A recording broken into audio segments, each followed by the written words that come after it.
ও দেখো না, আমাকে একটু মানিয়েছে। খুব সুন্দর মানিয়েছে, ভালো, খুব সুন্দর।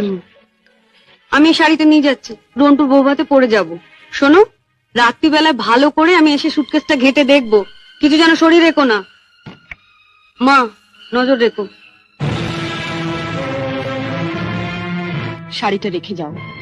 রেখে যাবে মানে? শুনলে না, ও এটা পরে ওর বন্ধুর বউ ভাতে যাবে। বউ ভাতে যাবে? নিজের শাড়ি পরে যাক। বড়লোক বাড়ির বউ ভিকিরি মেয়ের শাড়ি ধরে টানাটানি করছে কেন? ও মা, মেয়ের কি চোপা গো, আসতে না আসতে। আমি বলছি শাড়িটা ছাড়ো। না, আপনার মেয়ে না বলছিল আমার মামা যেসব শাড়ি দিয়েছে তা নাকি ওদের বাড়ি ঝিও পড়ে না। তামা, আপনি আপনার মেয়ের বিয়েতে এমন একটা শাড়িও দিতে পারেননি যেটা পরে রন্টুর বউ ভাতে যেতে পারে? আপনি তো দেখছি মা আমার মামার চেয়ে বেশি বিক্রি।